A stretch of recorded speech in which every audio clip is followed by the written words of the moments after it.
Both the Seattle Mariners and Baltimore Orioles have won 10 straight games. Before these two teams both went on their winning streak, Seattle was at 37-42 and Baltimore was at 35-44. Now, both these teams are above 500, and Seattle is tied for a wild card spot with Baltimore just 2 games out. So obviously these are the two hottest teams in baseball, both of them winning 10 straight. And Baltimore and Seattle were both pretty insignificant just like 2 weeks ago.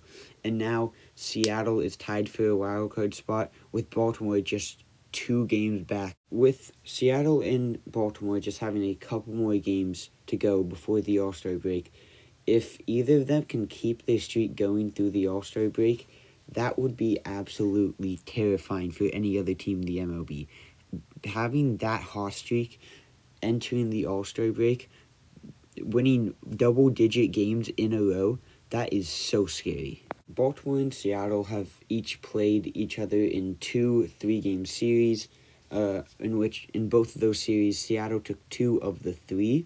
So that has a lot of significance at the moment, given these teams are both super hot and have a potential to maybe end in some sort of tie.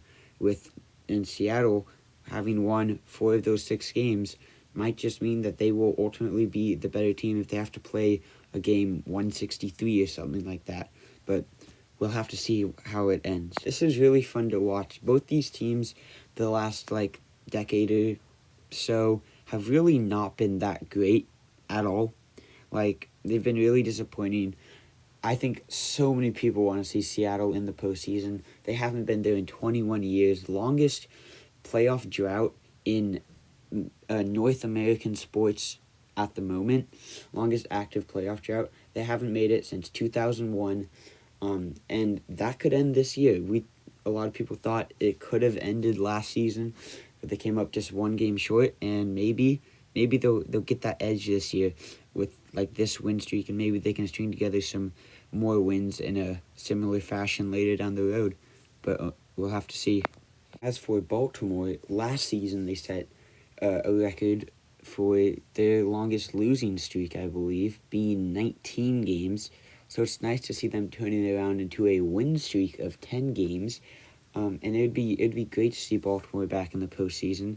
They haven't been there since 2016, and since 2016 they've been really, really horrible. They've been a disappointing team every single season, and I expected them to be disappointing again coming to this year, especially after their absolutely horrendous season last year.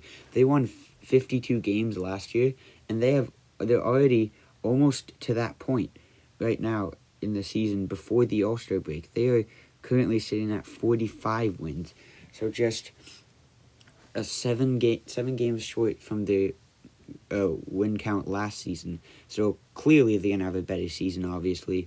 Maybe they can make a postseason run, but I would love to see both these teams, both Seattle and Baltimore, make it into the postseason. And both these teams are in the 2 divisions of 2 of the best teams in baseball, Seattle with Houston and Baltimore with the Yankees.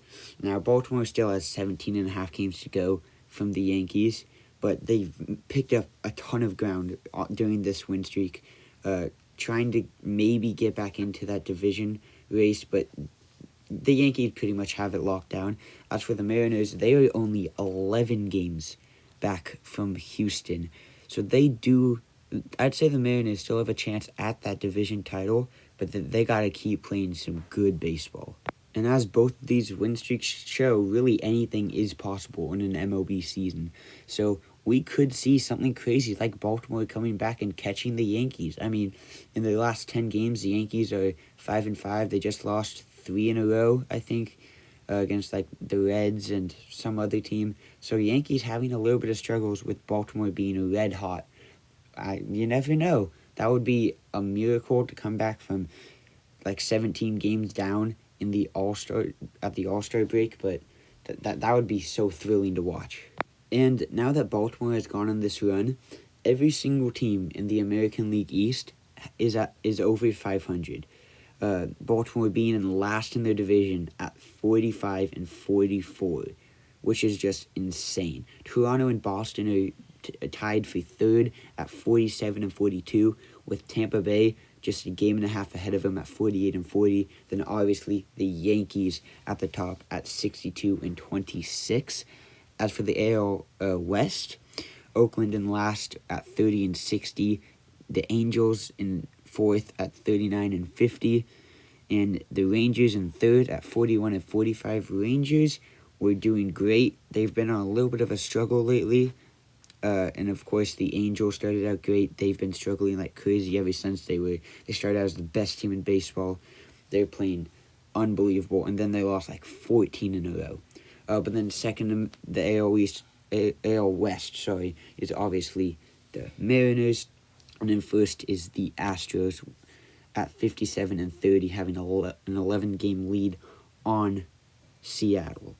But this could be another very fun end to the season in a couple months, just like it was last year in the American League, between the Red Sox, Yankees, and Mariners all making really close pushes. I think the Blue Jays did too. Like, that was so much fun to watch. I hope we get that again.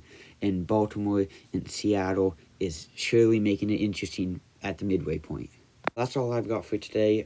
Let me know what you think about these two teams down below. Will they both make the playoffs? Will one of them come up just short? Or will one of them completely fall off and not even make a run for it? Let me know what you guys think in the comments down below. But yeah, that's all I've got for you today. See you next time. Peace.